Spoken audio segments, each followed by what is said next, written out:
Hi everyone, welcome to my new cooking video. মগজ বা brain পছন্দ করে না এমন মানুষ খুব কম আছে। সো এটা কিন্তু খুব হাই ক্যালোরিযুক্ত একটি খাবার।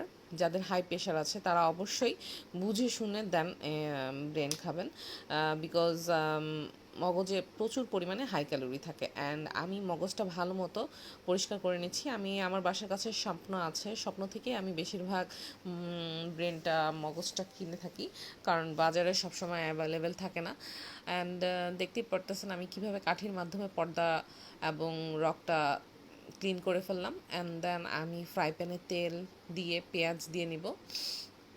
পেঁয়াজটা ভালো মতো ভেজে আমি এর মধ্যে মরিচ গুঁড়ো, ধনিয়া গুঁড়ো, জিরে গুঁড়ো, হলুদ গুঁড়ো, আদা পেস্ট, রসুন পেস্ট দিয়ে একটু পানি দিয়ে মশলাটা ভালো মতো কষিয়ে নেব, যাতে কোনো মশলার গন্ধ না থাকে।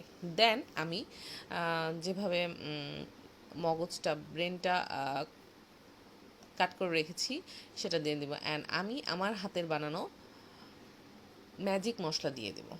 এই ম্যাজিক মশলার রেসিপিটা ইনশাল্লাহ তোমাদের সাথে আগামী পর্বে শেয়ার করব। অ্যান্ড দেন ব্রেনটা মানে মগজটা আমি দিয়ে দিলাম, অ্যান্ড লবণ দিয়ে ভালো মতো এটা কষিয়ে নেব। অল্প একটু পানি দিয়ে দিব যাতে এটা ভালো মতো রান্না হয়ে যায়। অ্যান্ড দেন হয়ে গেল আমার কষানোটা। অ্যান্ড কাঁচামরিচ দিয়ে আমি নামিয়ে দেবো। দেখতেই পারতেছো লুকসটা কত জোশ আসছে। আর এটা হইলে আর কোনো ভাজি তরকারির দরকার হয় না। সো তোমরাও ট্রাই করো। আল্লাহ হাফেজ, ভালো থাকবে।